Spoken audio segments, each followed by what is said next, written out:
चलो जल्दी चलो प्रेमियों, सत्संग का समय हो गया। सत्संग हमेशा आमने सामने रूबरू फेस टू फेस बैठ के सुनना चाहिए, क्योंकि सत्संग वचनों का असर प्रभाव सीधे तुम्हारे मन बुद्धि चित्त में पड़ता है, तब ये मन अपने गुनाहों को कबूल करता। वैसे ये मन मानने वाला नहीं है और किसी ने नहीं मना पाया, न ऋषियों ने, न मुनियों ने, न योगियों ने, न महर्षियों ने, न ब्रह्मचारियों ने, न अवतारी शक्तियों ने। बिना सद्गुरु की कृपा ये मन कंट्रोल नियंत्रण में नहीं हो सकता। उनकी दया हो जाए तो बहुत सरल, अगर दया नहीं तो कुछ नहीं। इस दया को पाने के लिए प्रेमियों को बहुत सतर्क रहना चाहिए कि शरीर से कोई ऐसा काम न बन जाए निर्दया से आप हट जाओ। तुम्हारे अंदर से अगर रहम दया चली गई तो मालिक की दया आपको नहीं मिलेगी। उस दया को कायम रखने के लिए ये अंदर वाली दया काम करनी पड़ेगी। किसी के प्रति सेवा भाव है, विशुद्ध प्रेम भाव है, कोई लालच नहीं, कोई लोभ नहीं, कोई वासना नहीं, प्रेम उसी को कहते हैं। इसीलिए प्रेम केवल संत महापुरुष करते हैं जिनमें कोई गंदगी नहीं है, किसी तरह की कोई लव लालच नहीं है, कोई वासना नहीं भोगों के, बिल्कुल पाक साफ निर्मल। तभी तो कहा प्रेम से प्रकट हुए मैं जाना हूं। मैं प्रेम से जहां चाहूं वहां बुला लो, लेकिन रुपए पर से धन दौलत सामान से नहीं। इसीलिए महापुरुषों ने कहा गुरु नहीं भूखा तेरे धन का, उन पर धन है नाम रतन का। गुरु तेरा उपकार कहने भूखे प्यासे को दिलवा। ये जीवों के प्रति उनका उपकार है जो आपका ये गंदा धन ले लेते हैं, क्योंकि उनके यहाँ धन की कोई आवश्यकता नहीं है। अगर सेवा प्रेम भाव है तो ये लक्ष्मी पीछे पीछे चलती। कहा ये संपत्ति आवे बिना बुलाए और शीलवान प्रजा सुभाए।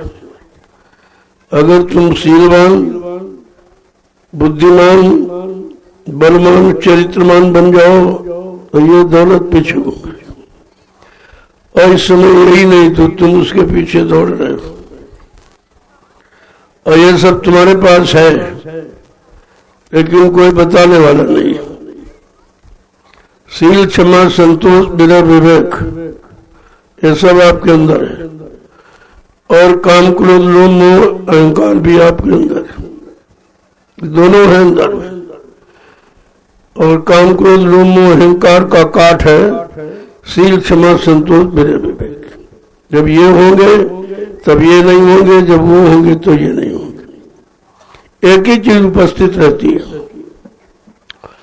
लेकिन जब संत महापुरुष आए तो उन्होंने दोनों को सामने रखा कि देख लो इनका काम क्या है, इनका काम, क्रोध, लोभ, मोह, अहंकार का काम क्या है, और शील, क्षमा, संतोष, विनय, विवेक का काम क्या है। दोनों आधार हैं आपके जीवन के, और दोनों को सामने रखा।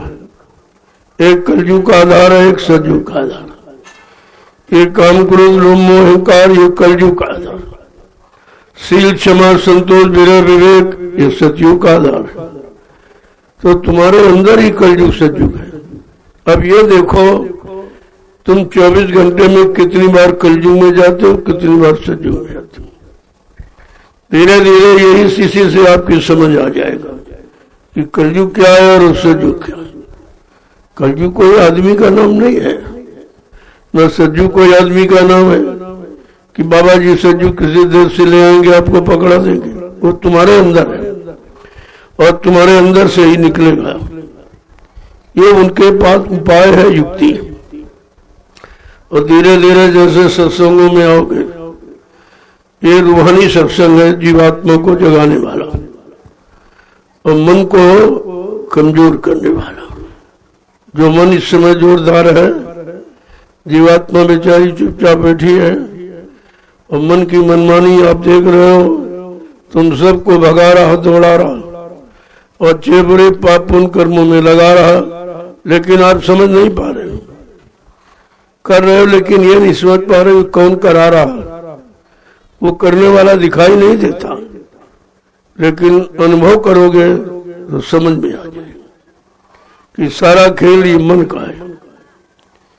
ये मन के कारण ही हम ये सब कर रहे हैं। वो करा रहा, और करा क्या रहा, कहते काल देश का काम, क्योंकि काल के देश में हम आप हो और मन भी काल के देश में है और मन का काल का एजेंट है, तरफदारी करता रहता।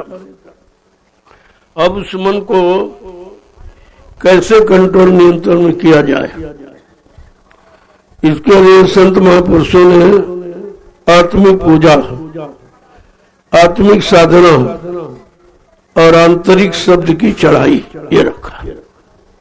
बड़े ध्यान से सुनिए आप, क्योंकि ये समय आपका उसमें ज्यादा जो रखा गया साधना का विषय, जो साहिक महीने की रखी गई है साधना शिविर, और वो 22 तारीख से प्रारंभ है। 21 को पूजन हुआ, गुरु पूजा हुई और आषाढ़ मास खत्म हो गया और सावन रखे। श्रवण का मतलब सुनने का। अगर जीवात्मा का कान खुल जाए तो अपने मनुष्य के मंदिर के अंदर तुम सब कुछ सुनोगे। वेद वाणी, ईश्वर वाणी, अमृत वाणी, अनहद वाणी, ये सब आप सुनेंगे। ये कहीं सुनने के लिए आपको जाना नहीं है, तुम्हारे अंदर है। लेकिन ये अंतर्मुखी ज्ञान कराएगा कौन? यहाँ 3 युगों से बहिर्मुखी लोगों को रखा, ये बाहर का काम आपको सिखाया गया, शरीर और इंद्रियों का, वही आपने किया। आत्मा से तो आपने किया नहीं कुछ, क्योंकि आत्मा के बारे में किसी ने बताया नहीं कि भाई आत्मा क्या है, आत्मा कहाँ की रहने वाली है और यहाँ कैसे आ गई।